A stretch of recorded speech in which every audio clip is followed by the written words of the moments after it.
It is 1 p.m. sharp, EDT time, and we're ready to go live. Hey everyone, and welcome everyone joining. Okay, so make sure that also on Instagram, LinkedIn, and YouTube you can see this live streaming. So hi and welcome. My name is Noemi. I am co-founder of ScaleWave, Amazon ad agency helping brand scaling on Amazon. We usually are having these sessions every Tuesday on this channel, so live streaming from LinkedIn, YouTube, and also Instagram. So happy to see you here. Quick intro on today's session. It's going to be an Amazon AMA session. Basically, you're going to be able to ask me anything that is Amazon PPC related, and I'm going to make the best of it to answer your questions as detailed as possible. Right now, we are set up for a 1 hour straight session. And while we usually are waiting just for a few minutes before we are officially starting, I've got quite a list of questions here submitted already. So if okay with you, I'm going to go ahead and start right away answering these questions. These are amazing questions. We're going to prioritize Amazon ads related questions. So everything that is Amazon ads related, I'm going to answer them and prioritize them. If you have questions related to business, related hiring, related to, I don't know, how your day, feel free to ask them also in the chat. Those are going to be also answered. But first off, Amazon PPC related questions are going to be prioritized. So let's get started. Okay, very first question. How do Amazon PPC strategies change when you're running ads for KDP books instead of physical products? So basically the question is, if we have a different product that we're advertising, how is the strategy changing? The strategy is not going to change, even if technically in this case we do not need active and inventory to advertise. What is going to change though is maybe a few ad types are not going to be available for you. So maybe sponsored brands are not going to be available for you unless you're going to apply for trademark and you're going to make sure that you can also use that ad type. That is the only thing that is going to be just because, you know, we have the 5 strategies here at ScaleWave, which is the protect, so branded terms, conquer anyone else's brand terms, rank, exact matches, dominate, which means placement, and then discovery campaigns. So these are the 5 strategies that are going to be applicable also for KDP books as well, not only for physical product. Let me know if that helped. Second question, how much does Amazon PPC really cost and what should I expect to pay? So let's zoom out just a bit because how much it costs is really dependent on 2 things. One, the category that you sell in. There are certain consumable categories that are very, very, very expensive. Supplement category is one of them. Even female, like hygiene products is also one of them, where your CPC, cost per click, is going to be high. By high, I mean it's ranging above $10 usually. So that is the one category, right? Consumable products. The second thing that is going to be dependent on PPC cost is how many ad types are going to try right away. And here, just quick feedback, the way how we are strategizing at ScaleWave, we are not going to try everything at once because what we've seen so far is that if we're going to start right away with all the strategies, it's going to end up with in a lot of spend. Sometimes it can be efficient, other times not really. So in order to not give a heart attack to someone whose account we're taking over, what we're doing, we are planning strategically. So when it comes down to that, we're going to look which are your top performing keywords, which are your branded terms, and which are your new to brand customers. So we are going to group those 3 in 3 different buckets, and based on that, we're going to say, okay, so what would you like to achieve? Would you like to protect only your own brand? Because then the budgeting is going to be probably quite different than whenever you want to generate new customers to your brand. So that is really, really important. Now, when it comes down to how much is going to cost, we like to allocate at least $3,000 for a successful ad strategy, right? So $3,000, I know that for some it's going to be, oh, that's a lot. For others, like, yes, here it is my money. If you can produce additional income for me, like, why not? However, as a good starting point, I think that is very realistic. Anything that is under that, what I've seen so far is that people who are not willing to invest at least that much amount, they are going to be very, very money conscious. Hence, they're also going to hire brand managers or ad managers or maybe freelancers that are willing to do it for less. And what I'm seeing so far is that people who are going to charge less, usually they are not very, very strategic. So I would say zoom out for clarity, see realistically how much ad budget do you have? Do you have at least the 3,000? Okay, then for 3,000, who am I going to willing to hire? Is it someone who is super cheap and is like, okay, just run my ads and see what's going to work? Or is it someone who's that's how I'm thinking of how much ads cost. I'm not thinking only at how much do I have to spend, but what is behind the ad. So also who is advertising for me and how much do I have to spend for ads as well. Let me know if that answered the question. All right. Brilliant, brilliant, brilliant. Please feel free to prioritize everything that is Amazon PPC related. Those are the questions that I'm going to answer. Next question. What does a solid, simple to follow Amazon PPC strategy look like? Simple to follow Amazon PPC strategy look like? It's going to be very simple, very easy. Most people are not doing this. Zooming out for clarity and strategizing. Basically, what this means is that be able to understand where are you right now.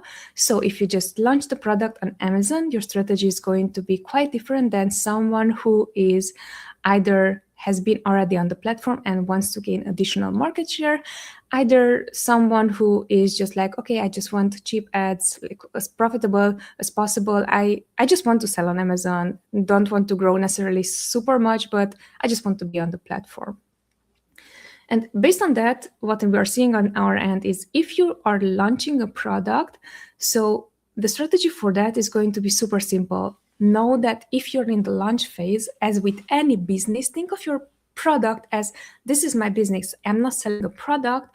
This is my business, Amazon, and I need eyeballs to my business. And by eyeballs to my business, I need to drive as much traffic as possible to the business to generate additional income. Probably no one knows you at this point. So when it is a product launch, the most important thing is that be okay that you're going to lose money just because you need to gather data that is helpful for you on the longer run. If you are a more mature product and you already have a better understanding on how much it costs you to run ads for your product and you have a better understanding on this is what my profitability strategy looks like and this is what my ranking strategy looks like. If you want to grow your account, your revenue 5 to 10% at least, month by month, then you will know these two are the strategies that I can deploy. Which one am I going to do it? Because that is going to allow you see clearly on if that is my strategy, what are the next steps? For profitability standpoint, it's going to be an easier game because you just have to optimize your currently well-performing ads. And then for scaling, it's going to be you're going to invest in additional data to gather more market share. The way how you're going to do this simply is because you are saying, yes, it's Amazon. Everyone's going to throw a new product on a second basis, maybe minute basis. If second basis is just a bit exaggerated, but let's say every minute, every hour, there's a new brand, there's a new seller trying to sell their product, right? So based on that, you are going to notice that, all right, so if that is the case, it means that each time whenever someone new is coming to the market, I'm going to take away from their share, So that is the way how I would strategize for it. Let me know again in the comment section if that helped.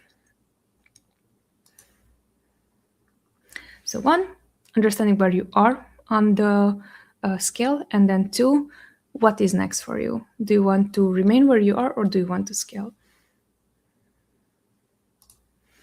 Third question, what are 3 Amazon PPC strategies that once again, so what are 3 Amazon PPC strategies that consistently drive real growth for sellers? This is a deep one. Let me think of it. So what drives consistently real growth for sellers? I think the strategy that always works, that really drives growth for sellers, is knowing what they want and staying accountable to what they want. And while this might not sound as a PPC strategy necessarily, but an overall business strategy, it applies also to advertising. The reason why I'm saying that is because most of the time, I'm going to be completely transparent with you guys. Just because you're a business owner, it doesn't mean that you're a good business owner. And it doesn't mean that you are strategic. It doesn't mean that you're not emotional. It doesn't mean that you are not going to be just caught by this, I saw this lately. I just saw this new thing. Let's implement it right away within the business. And that small spark that you hoped it's going to help your business is going to totally take away the focus of your team, your focus, and your potential, outcomes focus, just because you saw one thing and you want to implement.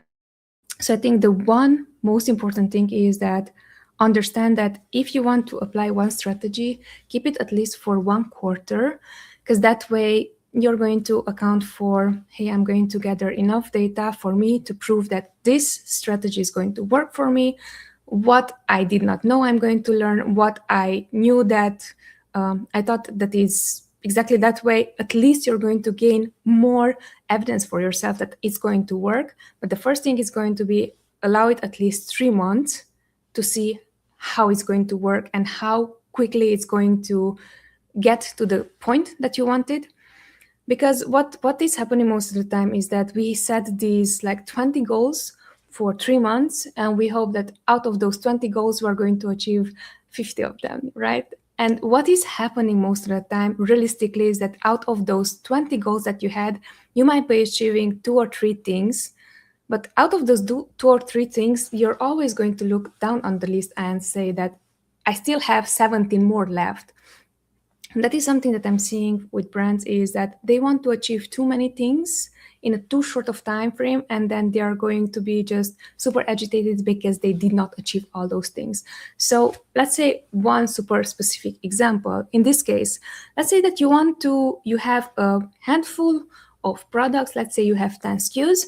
Out of those 10 SKUs, you're saying, hey, I want to make sure that this quarter we're growing by X%. We're going to grow by 20%, right? It is a more aggressive goal, but it's totally doable. All right, so if that is the goal, then you're going to look next into which are the products that are selling best right now that I should double down on. Why? Because that most of the time what I'm seeing is that we are prone to enforce and straighten our worst skills or worst performing things, hoping that it's going to work just because we invested more time on it. And then we're going to neglect things that work already fine. What I'm seeing so far, if you have at least 10 SKUs, probably 1, 2, or 3 of the SKUs are performing best, and then the rest are just like this star tail, or how do you call it, that they are performing okay. But what is going to happen, most brand owners, they're going to focus on some things that is not working while improving it. So just by stepping out and having more clarity on this is the first product I should be focusing on, and then optimizing the freaking everything out of that product, the main image, the rest of the images, the inventory, being on top of inventory, ensuring that you have coupon set in place, ensuring that your ads are performing well. Just that sheer, simple fact, for the one product, it can take up to 3 months. So once that you implement it, now you're also going to get feedback on, all right, so I implemented this. How can I apply it to my second product, my third product, once that you have proof that it's going to work? So that is one main strategy I wanted to share with you, but most of the time it is overlooked by very, very many sellers. The second strategy is going to be make one change at a time. And by making one change at a time, here I'm going to talk from my own perspective. I am here with you. I am teaching you all these things. And this is also a reminder for myself to stay consistent to the one thing, maximum 2 things at a time, because even the one thing, if you're doing it well, it's going to take time. So in this case, if we're going to focus on the one product, don't look at any other products that, oh, that one also has a potential, that one also has a potential, that one, because you're not going to see the unknowns for that second product, ones that you're going to add 100% full focus on it. And then the third strategy that constantly or consistently is going to drive real growth for sellers is stick with what already works 80% of the time, and for the rest 20% of the time, look at everything that is new that might be helpful for your brand in order to additionally bring income. And why I'm saying that is because, for example, sponsored product video ads, this is the new shiny object that is right now everyone is talking on LinkedIn and also on the other social medias about it. Well, which that ad type for one brand, and what we noticed is that no matter who is going to advertise of how amazing this new ad type it is and it's going to cost you $1 clicks and so on, we gather data in 2-3 days to prove to one of our brands who we are helping with applying this strategy, it's costing us $20 per click, and we're not even converting on top of search for it. So that's why I'm saying it's really important for you. The third strategy is knowing your 80-20, double down on whatever works, but 20% do not neglect it.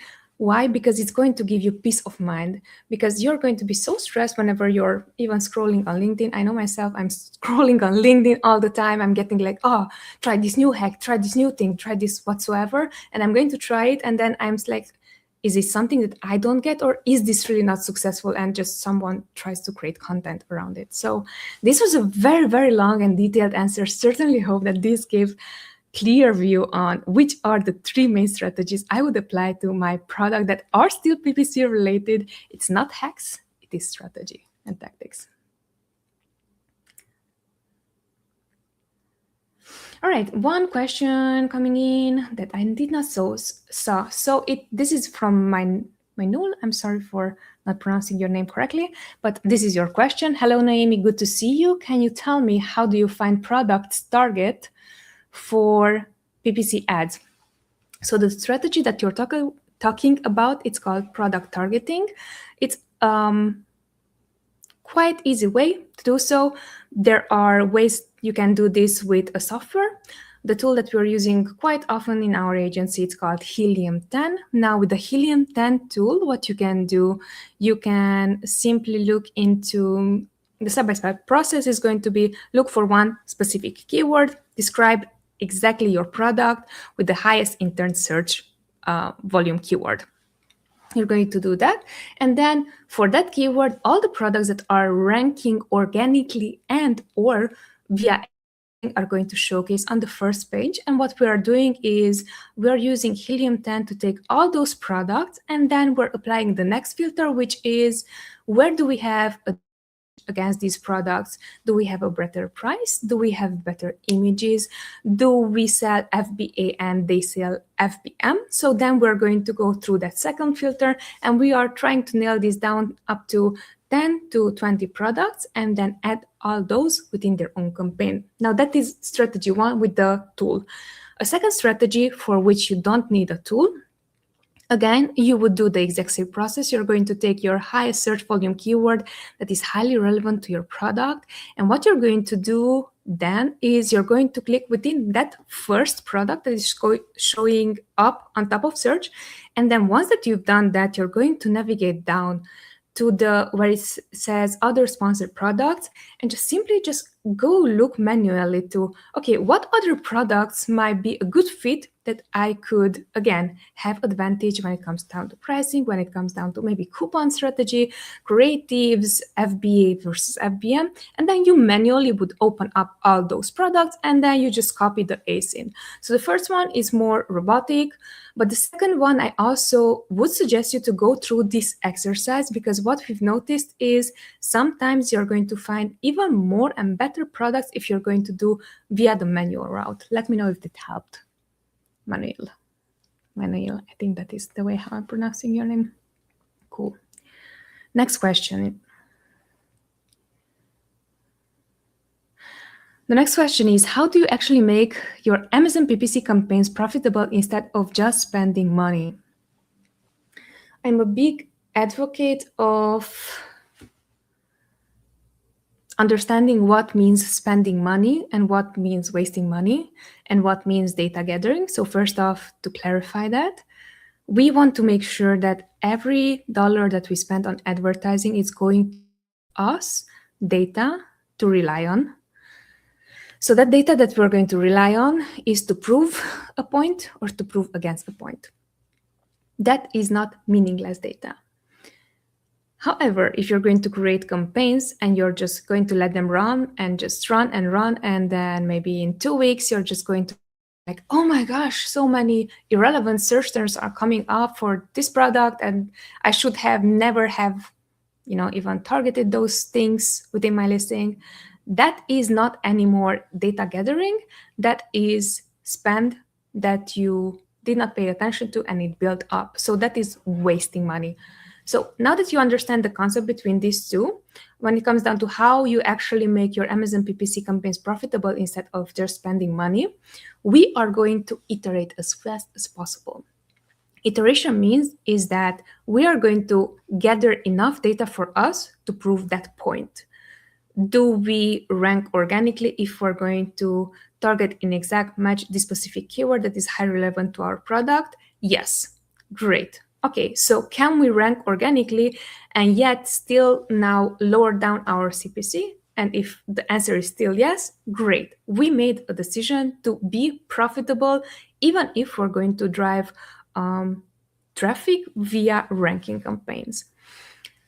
Or another scenario when we are going to prove, for example, something is not working the way it's supposed to. I just gave you the example with sponsored product video ads. We were very curious to see how it's going to work because we are always testing every new feature that's coming out, maybe not right on spot, but we are having it on our to-do list of new items to try out, right?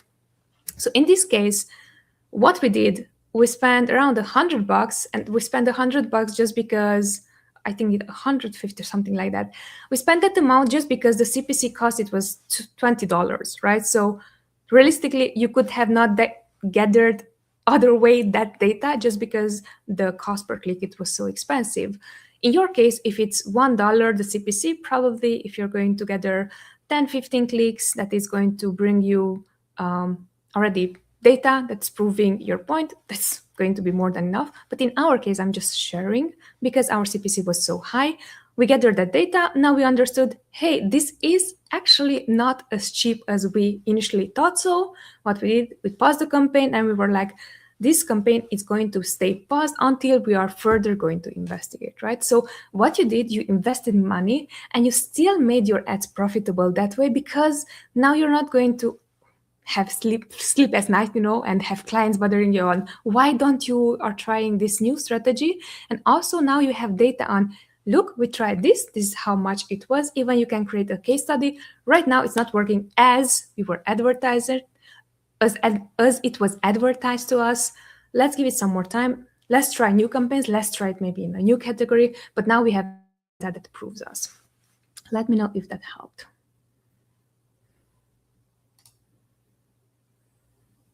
Actually, I'm going to sip some tea. Next question in the chat is, when is the right time to optimize your Amazon PPC campaign so changes actually work? The right time to start optimizing a campaign is whenever you're seeing that you gathered meaningful data for that campaign. By meaningful data is if you have an exact match campaign, probably a 10 click, 15 click, 20 click, it's going to be enough for you to decide, hey, this search term is just triggering a lot of clicks without converting. And now because the CPC is high and now because it's not converting, I'm going to optimize my bids down, right? So I'm going to lower my bids. When it comes down to broader match campaigns, which we call them discovery campaigns, these are the phrase match, the broad match, the auto campaigns, the broad modified campaigns, and even category campaigns. For these, you are going to need more data to showcase exactly outcomes. So for those ones, we are going to account that these are going to spend more. Of course, for those campaigns, your bids should be lower than for an exact match campaign. However, it's still going to trigger lots of irrelevant data or data that you did not expect it still, right? So the right time to optimize for those type of campaigns, giving a super clear example, we like to create auto campaigns that are auto catch-all campaigns. The purpose for those campaigns is going to be that we have all 4 ad groups enabled, so close match, loose match, substitutes, and also complements. And what we're going to do is we are going to see which out of those 4 are going to work for the campaign. And then whenever we get enough data for us to see, okay, I got 10 clicks here, 20 clicks there, I get 0 clicks here, and I get 50 clicks here, we're going to see, okay, what did those clicks produce? And then out of all these 4 group types, which one performs best? And then we might be considering pausing the rest, right? So what we did, technically, we optimized the campaign.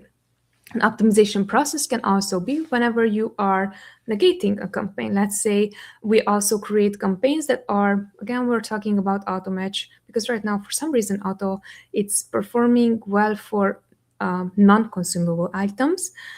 So for auto, if you have a close match campaign and then you're going to open up the campaign and then see whatever is triggering your search terms, and there are search terms that are totally irrelevant to you and you're going to negate them, that is already part of optimization process as well. So the right time to optimize is that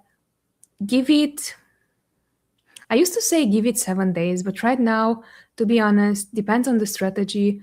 Even 1 to 2 days, whenever your CPC is very high, it's going to be enough to prove a point. So I would say it really depends on how high your CPC is and how much can you bleed to get that data as fast as possible. That is going to be the right time for you to optimize. Next question. Can you break down how Amazon PPC campaign structure works in a simple, clear way? Yes, I can. Definitely. This is like, 100 years of knowledge and wisdom. What is the one thing that I will say? I would say, shut up, Alice. Okay, getting back to your question. Breaking down how Amazon PPC campaign structure works.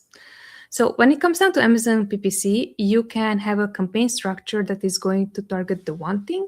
And this is something that we're calling exact match. So whenever someone is typing the exact keyword that they're looking for, I have here this product on my desk, so I'm going to use it. So whenever they would look for pink body mist, they would find the pink body mist. That is one campaign structure that is going to allow whoever is looking for a product that is going to fill this need to find this product.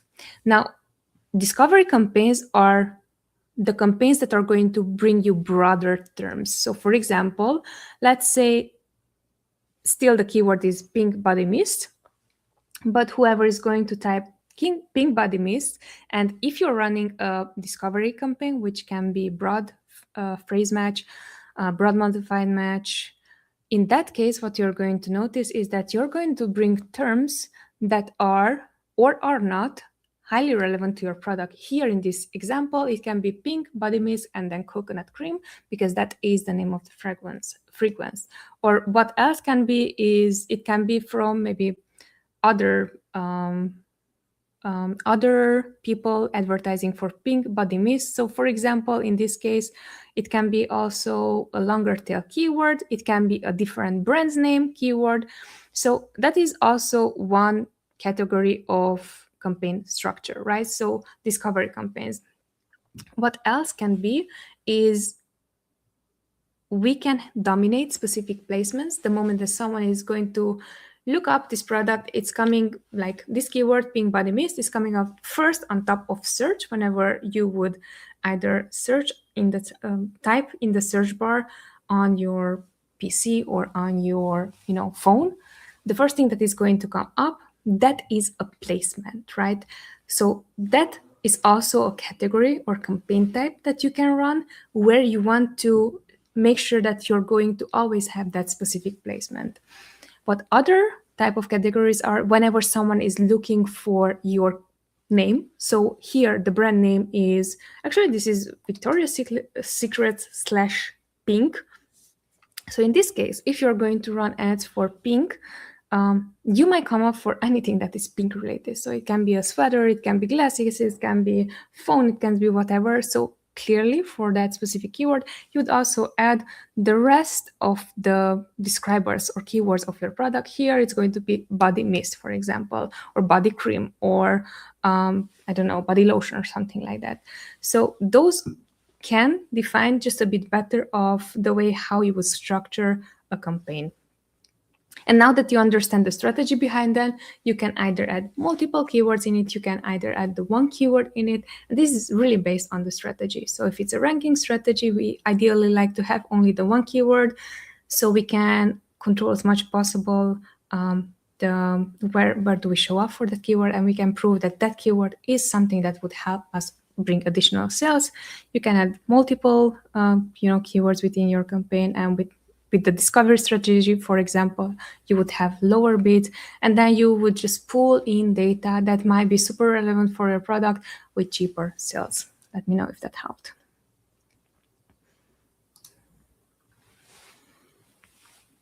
Today I'm getting like all these super basic and super, I love these questions because these are really, really important. Sometimes like I have a hard time to explain in a very, very simple way. So this is super challenging. I super much appreciate that you're submitting these, guys. Okay, what exactly is the scope of Amazon PPC? What does it include and what does it not? Wow. Okay, so this is really close to my heart, because usually when it comes down to managing ads, and when it comes down to, if you're an ad manager and managing ads and you're only taking over Amazon PPC, what you will see that Amazon PPC is just one smart part of the big gig, especially on Amazon. So Amazon PPC, when it comes down to scope, it should be everything that is advertising related. Advertising related basically is going to be optimization, optimizing your bids, optimizing the campaigns, optimizing the strategy that you have behind them, optimizing when you're going to pause, when you're going to create a new campaigns. So all those things are still part of the advertising scope. When it comes down to coupons, now some that also can be part of your overall Amazon scope when it comes down to Amazon PPC. Some agencies are offering it, some are not. For example, we just started offering that within our main basic package as well, because we saw that if we are in charge of when we apply coupons, then we can also stay accountable to ourselves to checking on that, and we don't have to constantly bug someone else to, oh, can you create these coupons, can you do this and that? We're going to do it ourselves, and then we are reliant on, we know that we did it. It's also on the systems that we put in place. So that way, at least we take accountability for that. Amazon PPC adds one more scope that could be is you are going to create creatives for advertising. Now, this is for some agencies, they are going to provide this, others are not. Basically, what this means is that you also have to be really good, not only on the data side, but also understanding why certain creatives work. And here I'm not referring to, that's an ad, let's just create it and there's some slides and let's hope for the best. Because technically, if you're going to create something like that, or if the client already has something like that and you're just driving traffic through that creative, you are going to be considered in charge of the outcome and responsible for the outcome. So in case that those creatives are not converting well, it's going to say that, hey, your ads are not working, right? So they're going to associate whatever creative is. So this is why I'm saying that when it comes down to creative, if it's within scope for Amazon PPC to also offer creatives, the creative side, it should not be only the service, but also someone who has deep understanding or deep knowledge on this ad works and why it works, or at least make a sum of the 10 competitors that you have and what ads are they running? What do you think that they are more successful on? Can we try also to replicate those creatives to see how it's going to work for us. So when it comes down to scope, really it's dependent on if it's something that you're going to offer within or not. But when it comes down to Amazon PPC, at least the bare minimum is going to be Amazon advertising, of course. The last that I did not mention, but I think it also is important and is also relevant to PPC's inventory. And here, not management, but inventory forecasting, that you have enough inventory for your ads. So that's going to be within scope. This is only for us, scale with. Others might be doing it another way. I'm just sharing whatever we know and do best. All right, the next question. How can sellers lower their... Okay, how can I lower my Amazon PPC cost without hurting performance? This is a question that often comes up. I am glad that it's still coming up. It means it's still relevant. So the first way for us to lower our costs without lowering performance is going to be zooming out for clarity and see what works, what doesn't. As simple as it sounds, guys, this is not usually the first thing that some people would just like cut down on everything, and then they would wonder why it's not working anymore. So what we do here in the agency, we have this habit and this system actually of, all right, let's zoom out for clarity. Whatever works right now, whatever is within the strategy, from branded keywords, we are never going to lower ad spend just because we have data that shows that if we're not spending, our competition is going to spend on our branded terms. So that is a budget that's always fixed. Now, a next budget that can lower your cost is how much are you going to create new campaigns and for how long are you going to let them run until you're gathering the data. And then that also goes hand in hand with how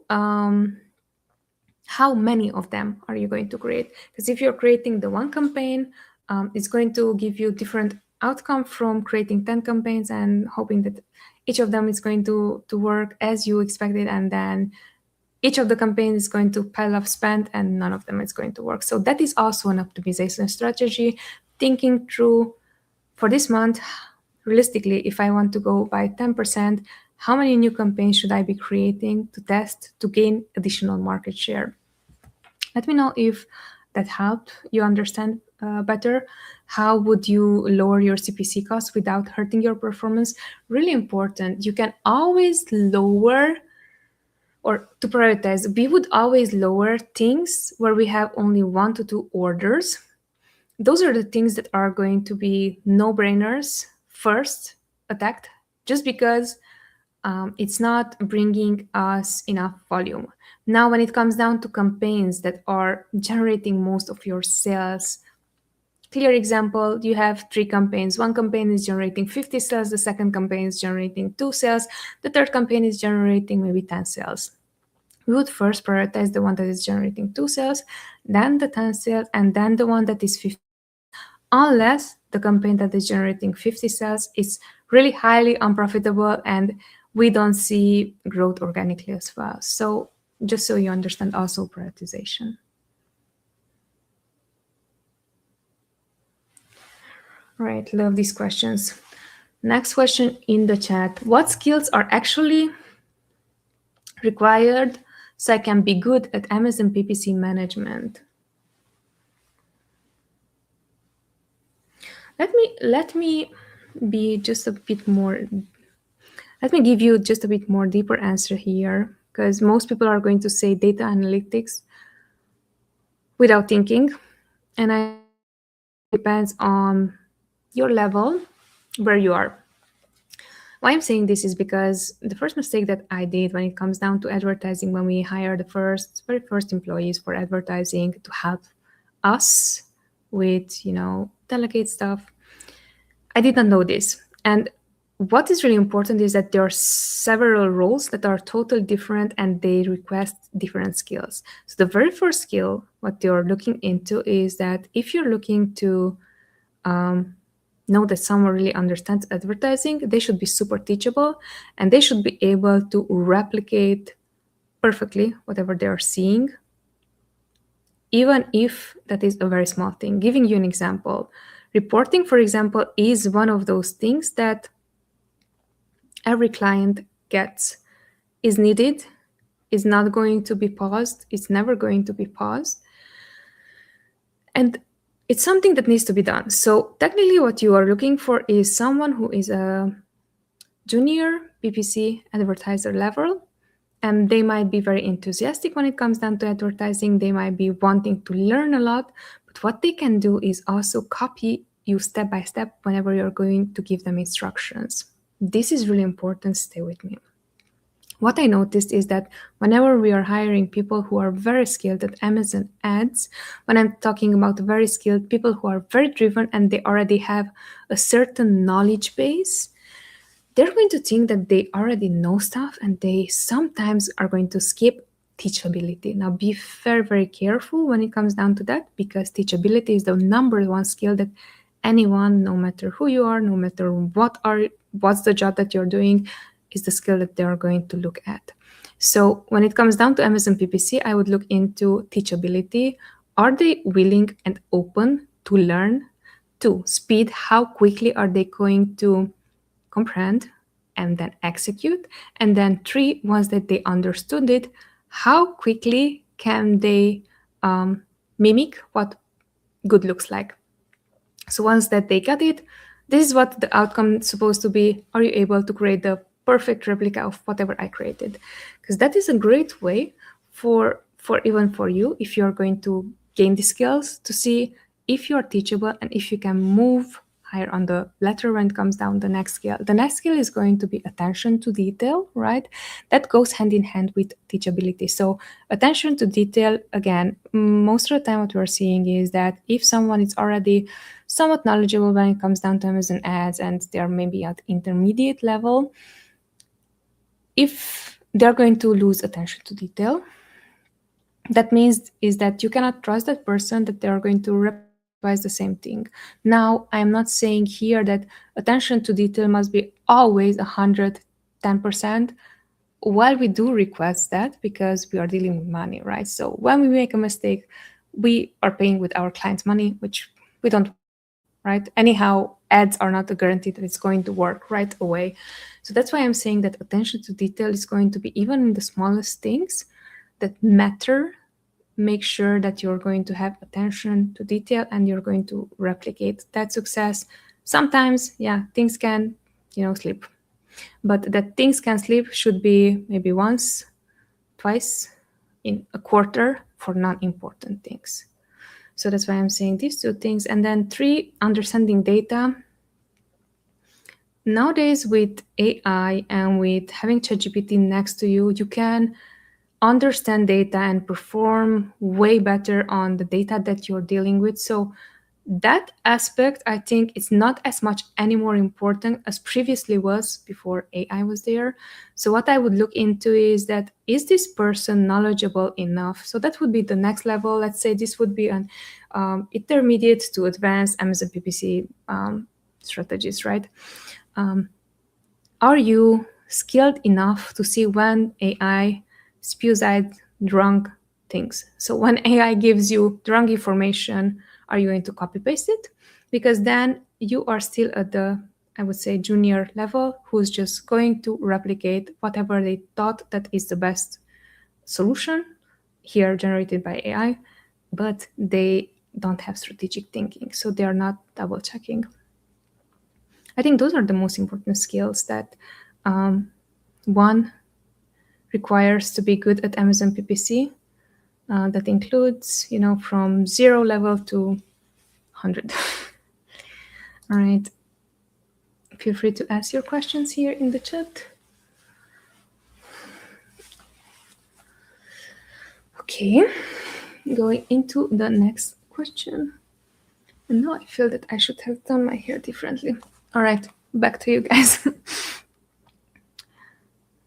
How do you properly delete an Amazon PPC campaign without messing up tracking or performance? Why would you want to delete an Amazon PPC campaign? That is my first question. And if instead of delete, you meant pause, that is my next question. So Okay, let's still answer the question, even if I don't know those variables. So how would you delete a campaign? You cannot delete a campaign. Basically, in Amazon Ad Console, the moment the campaign is being created, the campaign is going to stand there. It's going to be either enabled. So the moment that you're creating a campaign and you set it to today's date to go live, the campaign is live, aka enabled. What you could do instead is you can pause that campaign. The moment that you're pausing the campaign is not performing, obviously. The third option that you can do is archive a campaign. Now, if you're going to do this step, usually you cannot reactivate or re-enable that campaign. This is the step that we are not doing usually, because we never know whenever a campaign performed well at some point in time. We never want to archive information that we already paid for. Let me know if that helped and if it answered the question. If it did not, feel free to shoot a follow-up on that. Next question is, why is running PPC so important for Amazon FBA wholesale businesses specifically? So the question is,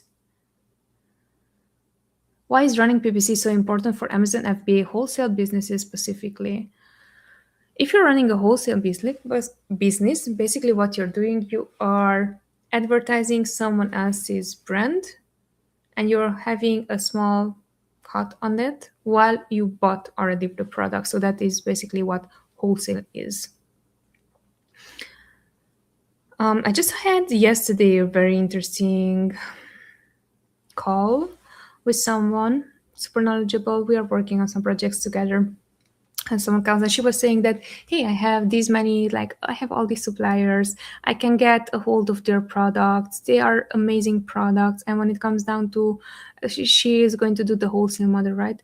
And she was saying oh, I have the chance to sell all these products on Amazon. And oh, this is so amazing. And I was like, all right, I'm so happy for you. That's very well done to get there, to get those connections. It's already amazing. Now let's step back, because we don't want to get overwhelmed by the emotions caused at the chance, the opportunity, right? So what is going to be very important for you is that, one, you must have search volume, enough search volume for one product in order to sell on Amazon. So that's when you would do wholesale. But then the second thing is that when it comes down to Amazon PPC and wholesale, it's going to be important to still advertise for those specific terms that you want to sell your product with. So the terms that are describing exactly your product. Why? One is because you can create additional revenue, especially if the revenue is profitable, right?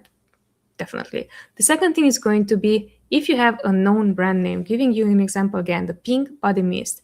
So if you are representing the pink brand on Amazon and you're doing wholesale with their product, if you have some type of deal, and if someone is looking for this specific product, and if you're not advertising for it, someone else maybe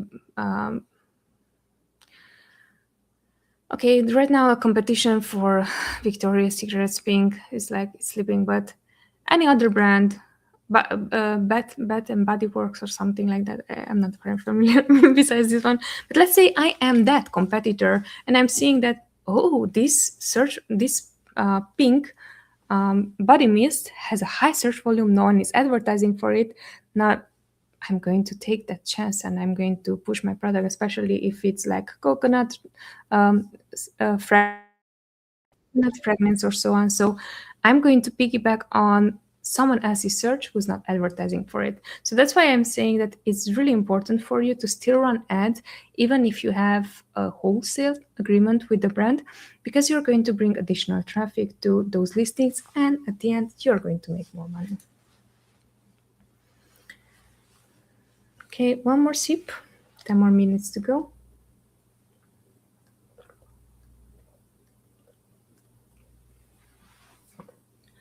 I'm feeling very helpful today, creative.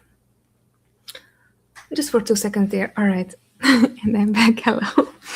So the next question is, I'm just starting out on Amazon and I'm very scared, especially on the Amazon PPC side. I'm with you, I hear you. What are the most common mistakes I could make on Amazon PPC without realizing it?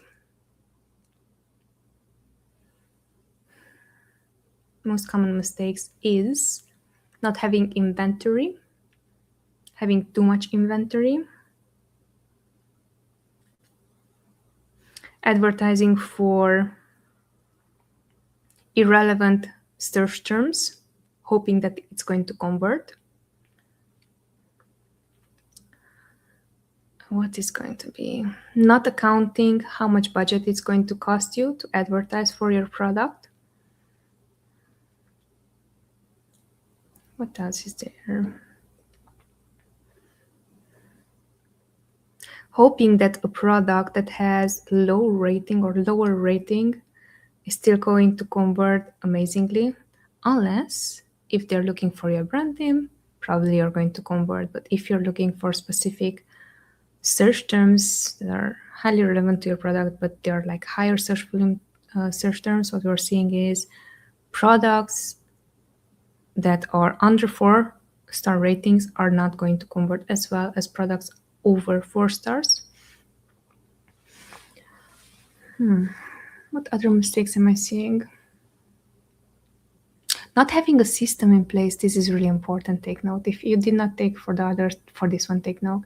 Have a good system in place that is going to allow you to monitor your ads on a daily basis. Have your open up a Google Calendar and you're going to just track down when are you going to do certain actions, when are you going to optimize your bids, when are you going to create new campaigns, when are you going to look back and see what worked, what did not, and then have a quick journal on a daily basis. If you're logging in on a daily basis, what happened on an account. This way, I made you lots and lots of money by you taking note and avoiding these mistakes. These are the mistakes that most of the time we are seeing. So that's why I'm saying there are also others, but these are the ones that are really the 20% that's going to help your business.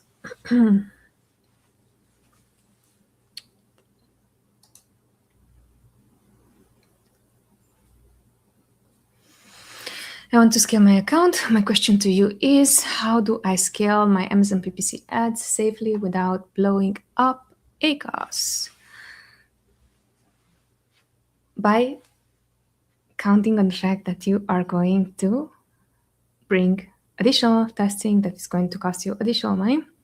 So the easiest way for us to control ACOS while we're creating lots of new campaigns is to make sure that the number of campaigns that we're creating is not overwhelming. So let's say that you have 10 products, and then for each 10 products, you're going to create 10 campaigns. That is not a way to scale. The way how you would scale is, first off, take the top selling product, start with one campaign, gather data, start with one more campaign, gather more data, see what works, see which one performs better, pause the first one. If it's not working well, keep the second one, gather more data until you're proving your point, and so on and so on. So this could be one of the ways that is safer without blowing your ACOS. The second thing can be that if you're more aggressive, you can create multiple campaigns, but in the same time, you have to also make sure that everything is optimized on the high ACOS keywords that are not bringing a lot of sales. So that way you would shift budget from things that are already not working well into testing. Let me know if that answers your question.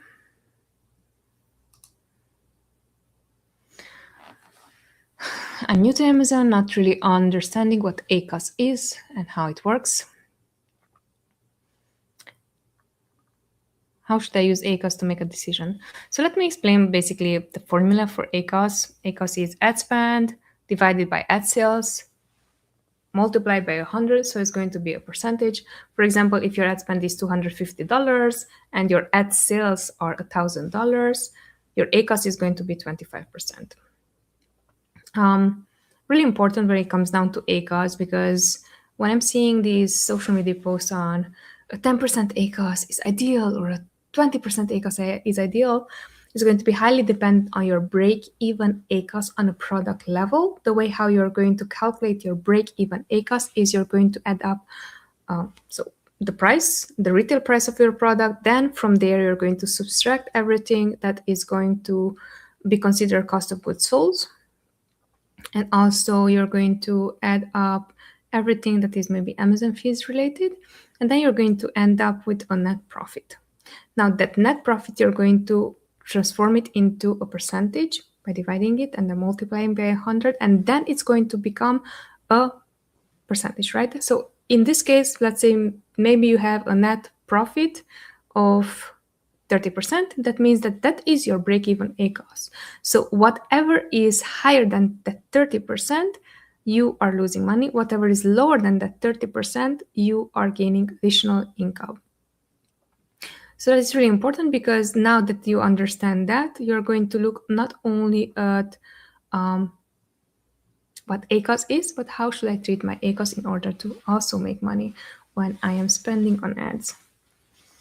Again, let me know in the chat if you have any follow-up.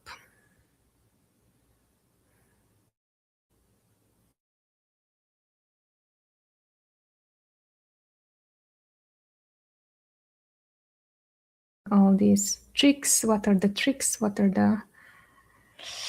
and it's funny because I was asking exactly this same question. What are the best tips, the best tricks, and so on? And later I came to realize that it has nothing to do with tricks, tips. It's consistency and strategy and what not to do instead of what to do.